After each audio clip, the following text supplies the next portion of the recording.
بسم اللہ الرحمن الرحیم، السلام علیکم۔ میں ہوں احسن عباس اور آپ دیکھ رہے ہیں ہمارا یوٹیوب چینل انالیسس پوائنٹ۔ ناظرین، آج ہم ایک ایسی جگہ کی بات کریں گے جہاں روزمرہ کی زندگی، امیدیں اور چھوٹے چھوٹے کاروبار ایک رات میں دھواں بن کر اڑ گئے۔ یہ ہے گل پلازا کراچی۔ اس آتش زدگی کے واقعے ہیں نہ صرف عمارت کو جلایا بلکہ بہت سے دلوں کو بھی جھلسا دیا ہے۔ گل پلازا ایک پرانا تجارتی مرکز تھا۔ 17 جنوری کی رات دیر گئے تقریباً 10:15 اور 11:15 کے درمیان لگنے والی آگ نے میز 9 فلور سے عمارت کو اپنی لپیٹ میں لیا اور تیزی سے اوپر کی جانب پھیلتی چلی گئی۔ اندر موجود قابل اشتعال سامان نے آگ کو مزید بھڑکنے میں مدد دی۔ فائر بریگیڈ اور ریسکیو ٹیمیں رات بھر اس بھیانک آگ سے لڑتی رہیں۔ ان کی محنت میں خوف، ہمت اور خاموش غم سب شامل تھے۔ یعنی شاہدین بتاتے ہیں کہ فائر ٹینڈرز تو موقع پر بہت موجود تھے، لیکن افسوس ان کے پاس اس بھیانک آگ پر قابو پانے کے لیے پانی مطلوبہ مقدار میں موجود نہیں تھا۔ درجنوں زخمی اور متعدد لاپتہ افراد کی خبریں دل کو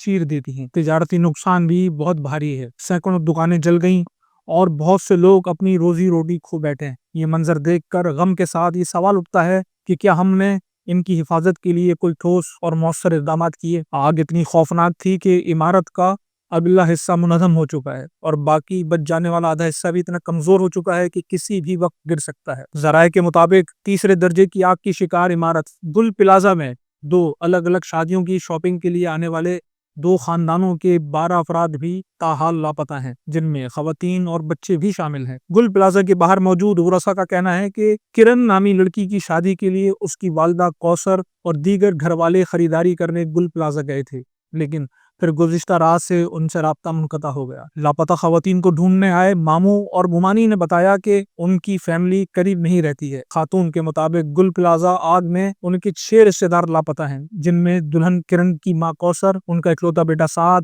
بھائی اشرف اور لڑکی مصباح شامل ہیں۔ شادی کی خریداری کے لیے گل پلازا جانے والے ایک اور خاندان کے 6 افراد بھی لاپتہ ہیں، جن میں 45 سالہ تنویر احمد، 42 سال کے نبیل عمر، 33 سال کی عائشہ سمیع، 18 سالہ عبداللہ، 15 سالہ سفیان اور 11 سالہ علی بن عمر شامل ہیں۔ ناظرین، کراچی میں صنعتی اور تجارتی سرگرمیوں کی کثرت کی وجہ سے چھوٹے بازاروں، گوداموں اور فیکٹریوں میں آگ لگنے کے واقعات وقتاً فوقتاً رونما ہوتے رہے۔ ان میں سب سے سنگین اور بین الاقوامی توجہ حاصل کرنے والا واقعہ علی انٹرپرائزز المعروف بلدیہ فیکٹری آتش زدگی کا سانحہ تھا، جو کہ 11 ستمبر سن 2012 کو رونما ہوا تھا۔ اس افسوسناک سانحے میں 260 فیکٹری ورکرز اپنی جان سے ہاتھ دھو بیٹھے تھے۔ تحقیقاتی رپورٹس میں اس سانحے کو دہشت گردی کی کارروائی قرار دیا گیا تھا۔ کوآپریٹو مارکیٹ وکٹوریہ بلڈنگ میں آتش زدگی کا سانحہ 14 نومبر سن 2021 کو رونما ہوا، جس میں 350 سے زائد دکانیں جل کر خاکستر ہوئیں۔ جیل چورنگی پر قائم مشہور برانڈ چیزب کے آؤٹ لیٹ میں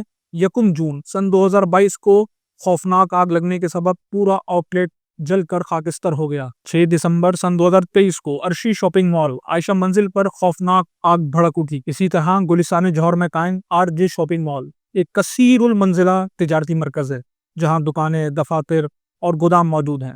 یہاں 26 نومبر سن 2023 کی صبح 4تھی منزل پر جنریٹر کے شارٹ سرکٹ سے آگ لگنا شروع ہوئی اور عمارت میں موجود افراد کو بروقت باہر نکلنے کا موقع بھی نہ ملا۔ 4 دسمبر سن 2024 کو صدر کے علاقے میں موجود رمپا پلازا میں آتش زدگی کے واقعے میں کروڑوں روپے مالیت کے tyre, spare parts, phone, auto parts اور چمڑے کی اشیاء جل کر راکھ ہو گئی۔ اسی طرح 18 جون سن 2025 کو راشد مناز روڈ پر قائم مشہور تجارتی مرکز ملینیم مال کی بالائی منزل میں آگ لگی۔ آگ لگنے کے سبب 250 سے زائد دکانوں کو نقصان پہنچا۔ افسوس، تہ در پہ اتنے سنگین نوعیت کے خوفناک آتش زدگی کے حادثات کے بعد بھی ہماری حکومت اور اس کے متعلقہ اداروں نے کسی قسم کے حفاظتی اقدامات کو یقینی بنانے کے لیے کوئی سنجیدہ کوشش نہیں کی۔ دوسری جانب اب گل پلازا آتش زدگی کے سانحے نے میئر کراچی مرتضی وہاب اور سندھ پر برسر اقتدار پاکستان پیپلز پارٹی کی گڈ گورننس کی ایک بار پھر کلئی کھول کر رکھ دی ہے۔ اس افسوسناک سانحے کے 23 گھنٹے بعد انہیں جائے حادثہ پر تشریف لانے کی توفیق حاصل ہوئی۔ وہاں آ کر انہوں نے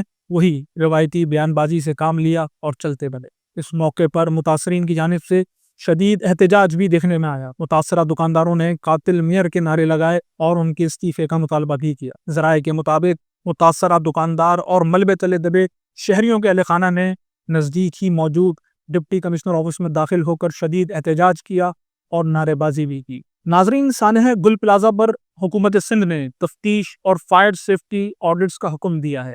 یہ ضروری ہے کہ تفتیش شفاف ہو اور ذمہ داروں کو جواب دہ بنایا جائے، مگر اس کے ساتھ ہی ہمیں متاثرین کے لیے فوری امداد، تاجروں کے معاوضے اور مستقبل کے لیے عملی اصلاحات بھی کرنی چاہیے۔ اس خوفناک سانحے نے ہمیں یاد دلایا ہے کہ قوانین اور حفاظتی اقدامات صرف کاغذ پر نہیں ہونے چاہیے، بلکہ ان قیمتی انسانی جانوں کے تحفظ کے لیے ان قوانین اور سیفٹی میجرز پر عمل درآمد بھی یقینی بنانا چاہیے۔ ناظرین، اگر آپ کے جاننے والے متاثر ہوئے ہیں تو اسپتالوں اور ریسکیو سروسز سے رابطہ کریں، اور اگر آپ مدد کر سکتے ہیں تو متاثرین کی بحالی میں ہاتھ بٹائیں۔ آئیں اس درد کو ایک تحریک میں بدلیں۔ اس ویڈیو کو زیادہ سے زیادہ شیئر کریں اور متاثرہ دکانداروں اور خاندانوں کی آواز ایوان اقتدار میں بیٹھے بے حس اور نااہل حکمرانوں تک پہنچانے میں ہماری مدد کریں۔ اب تک کے لیے اتنا ہی، ملتے ہیں اگلی ویڈیو میں، تب تک کے لیے اجازت دیجیے۔ اللہ حافظ۔